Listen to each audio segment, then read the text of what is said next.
Hello and नमस्कार दोस्तों, आप सभी का स्वागत है एक नई वीडियो में। बीए पार्ट 1, जिसे हम बीए प्रथम वर्ष भी बोल सकते हो, उन बच्चों के लिए आज का वीडियो वरदान साबित होने वाला है। जी हाँ दोस्तों, यदि आप भी चाहते हैं एनिशिएंट इंडियन हिस्ट्री कल्चर में 100 में 100 स्कोर करना। जी हाँ दोस्तों, यदि आप भी चाहते हैं ancient Indian history and culture में 100 में 100 स्कोर करना और साथ ही साथ आप पूरे साल की तैयारी इस 5 मिनट के वीडियो में कवर करना चाहते हो, तो आपके लिए एक बेहतरीन अपॉर्चुनिटी है। जी हाँ दोस्तों, एक बेहतरीन अपॉर्चुनिटी है। हमारे द्वारा आज के इस वीडियो में जो भी प्रश्न बताए जाएंगे वो 100% गारंटी। जी हाँ दोस्तों, 100% गारंटी है कि यहीं से सारे सवाल, यहीं से सारे प्रश्न जो है आपके एग्जाम हॉल में छपने वाले हैं।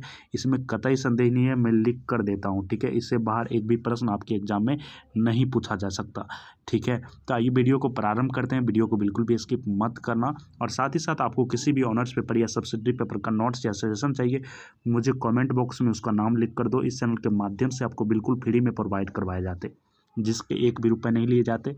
तो प्यारे दोस्तों, आपको इतने सारे बेनिफिट मिल रहे हैं तो एक सब्सक्राइब तो बनता है, ठीक है। एग्जाम हॉल में प्रवेश करने से पहले हमारे दिए गए इन 5 मिनट के वीडियो को अवश्य देख लेना, ठीक है।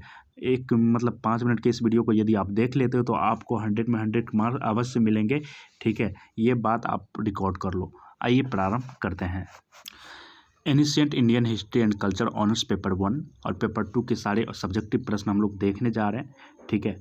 और इन सभी प्रश्नों के उत्तर जो है तैयार कर लिए गए हैं, जिसे आप 1 सेकंड में डाउनलोड कर पाओगे। डाउनलोड करने का तरीका मैं वीडियो के अंत में बताऊंगा, ठीक है। और इन सभी प्रश्नों के जो उत्तर हैं काफ़ी आसान शब्दों में तैयार किए गए हैं, जिसे आप यदि एक बार पढ़ लेते हो तो आपको याद हो जाएगा। समझ सकते हो कितने बेहतरीन ढंग से उत्तर को लिखा गया है। और एग्जामिनर भी जो है उत्तर लिखने की इस कला को देखकर आपको 100 में 100 मार्क्स प्रदान करेंगे, वो भी इम्प्रेस हो जाएंगे, ठीक है। और बात रहा प्यारे दोस्तों, ये सभी यूनिवर्सिटी के लिए काफ़ी ज़्यादा महत्वपूर्ण है, दोस्तों। तो आप सभी इस वीडियो को अवश्य देखिए। और ऑब्जेक्टिव, जी हाँ दोस्तों, मैंने ऑब्जेक्टिव के भी काफ़ी बेहतरीन प्रश्न और उत्तर तैयार किए हुए हैं, जो कि आपको वीडियो के अंत में बताऊंगा कैसे आप PDF डाउनलोड कर पाओगे। तो पहला प्रश्न आप सभी देख सकते हैं, ऑनर्स पेपर 1 का हम लोग सवाल देख रहे हैं। Ancient Indian history and culture honours paper 1 का प्राचीन भारतीय इतिहास के अध्ययन के पुरातात्विक स्रोतों की विवेचना करें। ये प्रश्न जो है लगातार पूछे जा रहे हैं। पता नहीं इस प्रश्न की खूबसूरती क्या है, जो कि आपके एग्जाम में लगातार पूछे जा रहे हैं और इस बार भी पूछे जाएंगे। तो इन सभी सवालों को पहले आप लिख लो, फिर उत्तर डाउनलोड करने का तरीका बताऊंगा, ठीक है। इन सभी प्रश्नों को लिख लो। प्राचीन भारतीय इतिहास के अध्ययन के पुरातात्विक स्रोतों की कौन कौन से स्रोत हैं, उनके बारे में आपको लिखना है, व्याख्या करना है। क्वेश्चन नंबर दूसरा है, भारत पर मेसिडोनियन आक्रमण के कारण एवं परिणामों पर प्रकाश डाले। भारत पर जब आक्रमण किए हुए थे, उनके कौन कौन से कारण हुए और उनके परिणाम क्या सब हुए, इसके बारे में आपको बताना है। तीसरा है कलिंग युद्ध ने मगध और भारत के इतिहास में एक नए युग का आरंभ किया, व्याख्या करें। प्यारे दोस्तों, कलिंग युद्ध की जब बात आती है तो आप लोगों के मन में अशोक का नाम अवश्य आता होगा, ठीक है। और जब कलिंग युद्ध में अशोक गए थे युद्ध करने, तो भारी रक्तपात को देखकर इन्होंने युद्ध एवं यानी कि युद्ध की नीति को पूर्ण रूप से विराम लगा दिया, ठीक है। और कलिंग के युद्ध से ही इन्होंने युद्ध की नीति को पूर्ण रूप से समाप्त कर दिया। और इसके बाद ये बौद्ध धर्म को धारण करके शांति और अमन के रास्ते पर चलने का निर्णय किया। तो समझ सकते हो कलिंग युद्ध कितना इम्पोर्टेंट था। एक अशोक जैसे महान योद्धा को जो है खुद में परिवर्तन लाना पड़ा।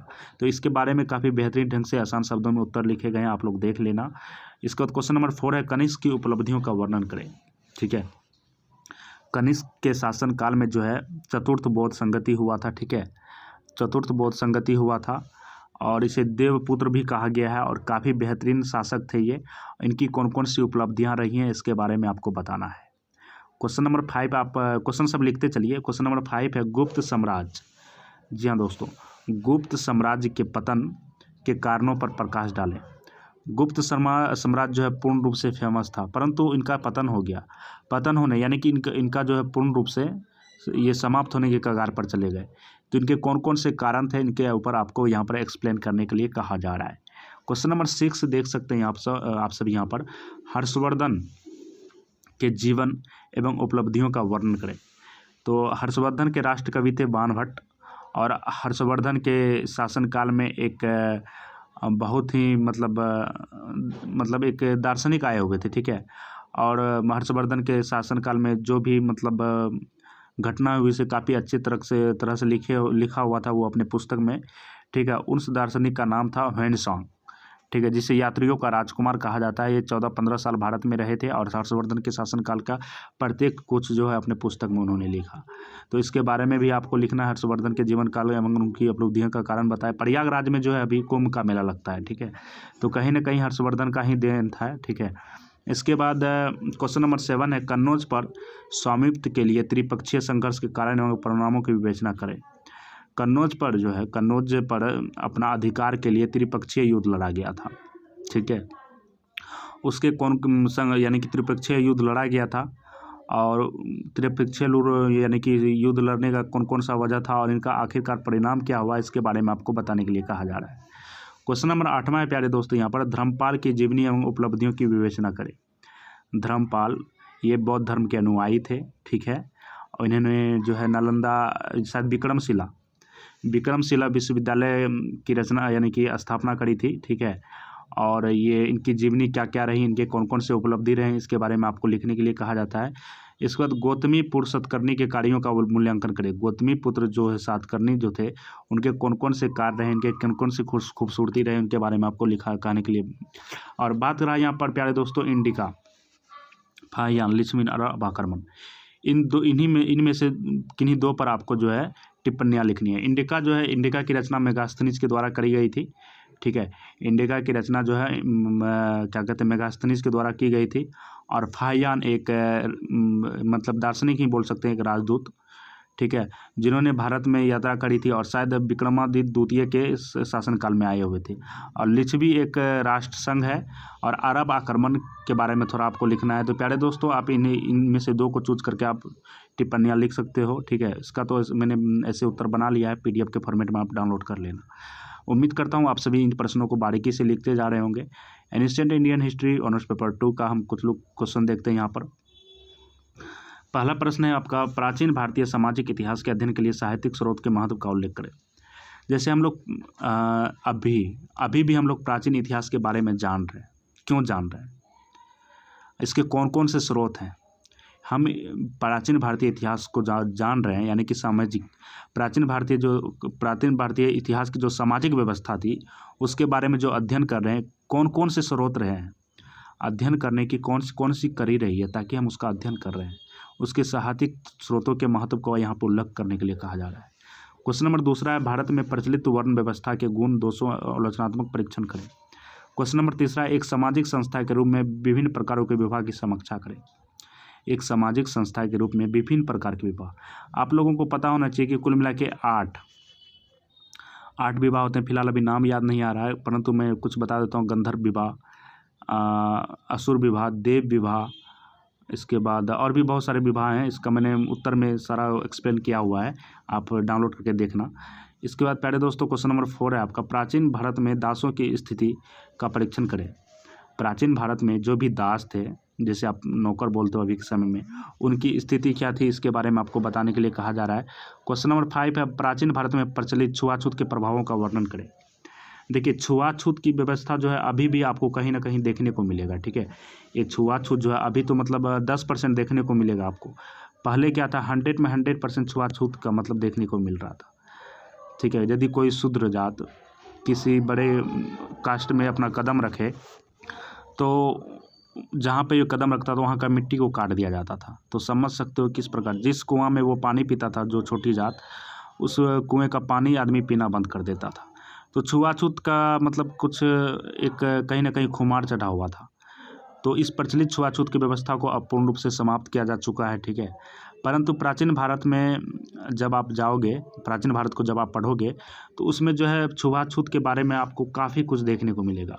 और कहीं ना कहीं मन ही मन आप मतलब काफ़ी ज़्यादा दुखी भी होगे कि यार वो भी तो इंसान ही थे, परंतु इतना भेदभाव क्यों, आप सोचने पे मजबूर हो जाओगे। मैंने उत्तर में इनके भाव को प्रकट किया है, आप उत्तर देखोगे तो आपको कहीं ना कहीं इमोशनल होना ही पड़ेगा, ठीक है।